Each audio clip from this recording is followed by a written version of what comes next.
Yeah. Now, the reason why I broke it up is because if I talked for 40 minutes straight, am I really going to hold your attention? No. Exactly. Yeah. No. Excuse me. Tell a lie for once, Matthew. He's lost me already.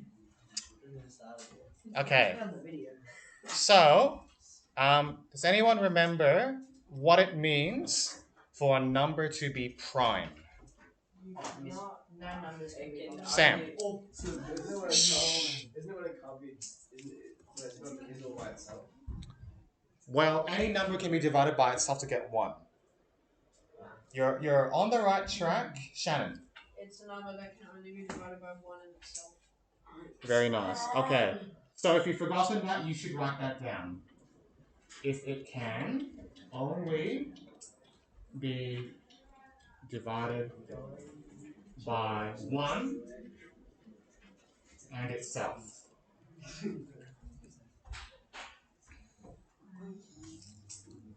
Okay, so I'm just going to tell you the first few prime numbers. So we don't call 1 a prime number. Why is that? The reason is because so hidden in this definition is that there are 2 factors that are distinct. So if I have 1 and itself, I'm counting 1 twice. I can talk more about it, maybe at the end. Why is it 0, 1 as well? 0 is an interesting one. Because you It just is. No. It's a good question. I can't give a quick answer. So maybe I can give one at the end. Okay. So for reasons which I will reveal later, we don't call 1 a prime number.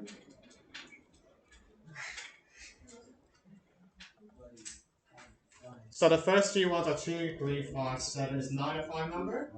Okay, because 9 is 3 squared. 1 to 11. Is 15 a prime number? 17, 19, 23.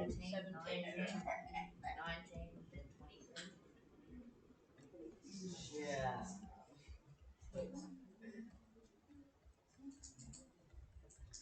Okay, so this is actually a very hard problem, letting this list go on forever.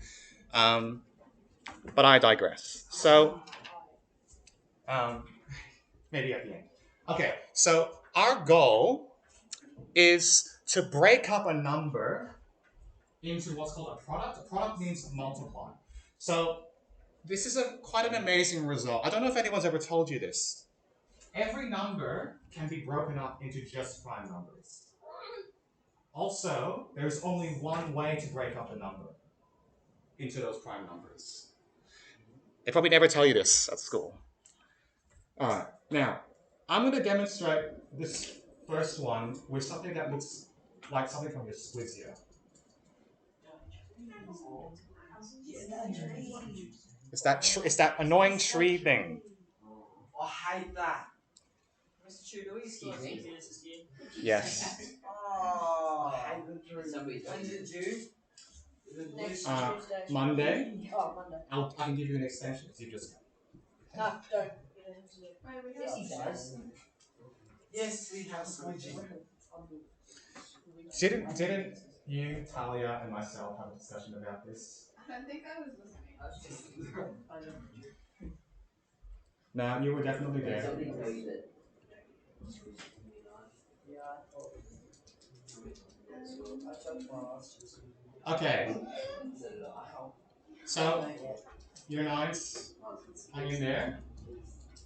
I've written that 50 is the same as 2 times 5 times 5. Now, can I use indices to simplify this expression? Louis. Very nice, okay? Now, here's the claim. My claim is that this is the only way to do this with the prime numbers for the number 50. The other claim is, no matter what number I choose, there will only be one way to break it up into prime numbers. It's an amazing result in maths. I'm going to do 2 more examples with you. So, can we pick a number which is prime that 72 is divisible by? Pick any number. 36. Okay, Stuart has opted for 36. So what we're saying is 72 is the same as 36 times some other number. Okay? Or you could do 18. Yep, there are lots of options. So it doesn't matter. I love that one. Mitch, Harry? Could you do 6 and 6? Absolutely. So there's many ways to do this, but you'll always end up with the same answer at the end. Okay? 6 and 6. Now, am I finished? No. Why not?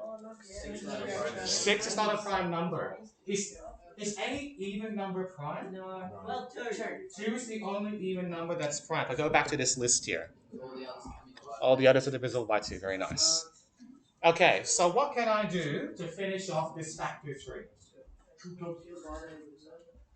Stuart? I divide them both by 2 and 3. Okay. So now I've broken up the number 72 into this. Now I want to express this as a product of primes. Help me out here. Louis. 2 cubes times 3. Okay, so there are 3 2s and 2 3s. That's a bit of a tongue twister there. Alright, and I'll just quickly do this one for you. Any number ending in 5 or 0 is divisible by 5. So I automatically know that 5 is going to work. And with this one, I'm going to say 27.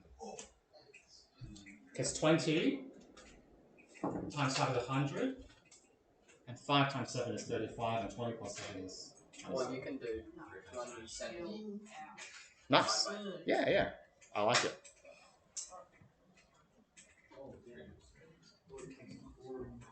Would you just do 5 times 5 times 3 Cubed or something? Sorry, yeah, 3. Yeah, 5 times 3 cubed. Oh, I've lost my mouse. It would be cubed. Yeah, because there's 3 of them. Okay, so I've now covered everything that you need for exercise 2A. Now, in that planner that I gave out, I said we'll spend this double period on 2A and start 2B next period. Now, that would mean that you would need to have all of 2A done by next Tuesday. That's a lot of work, isn't it?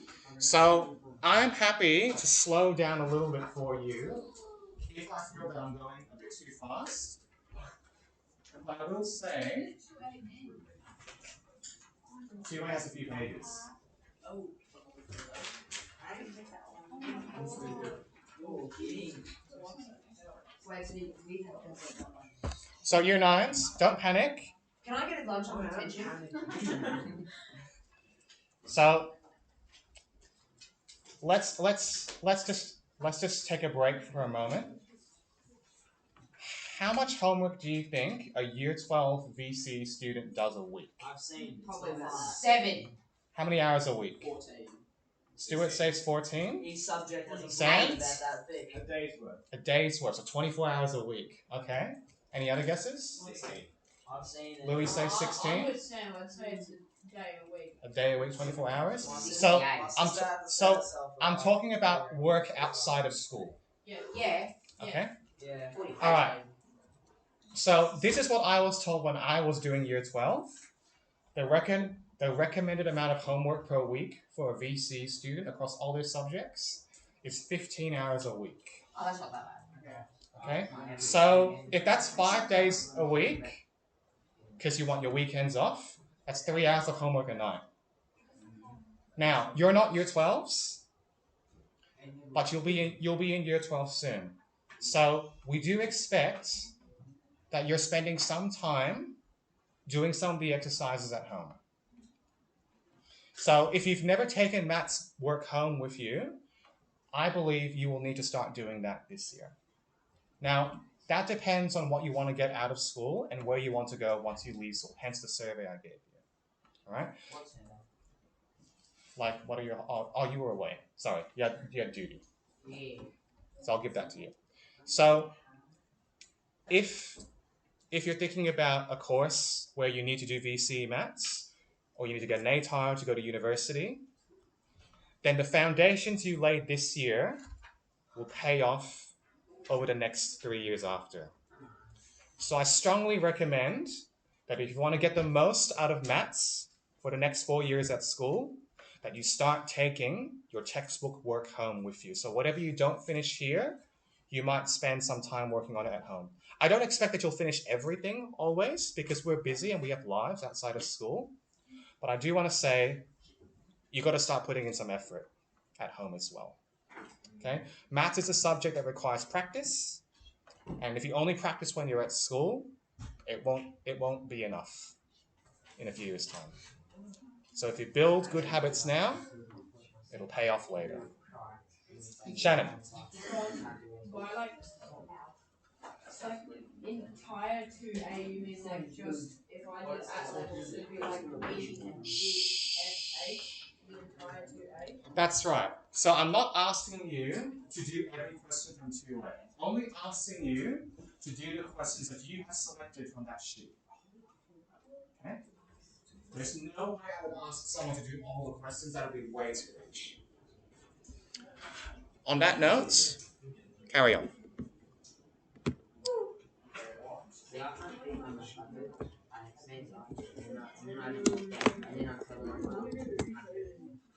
So with these questions, do we have to do the factor trees like you said before? No, you don't have to do a factor tree, but I think it's an easy way to explain it. Yeah, that's fine.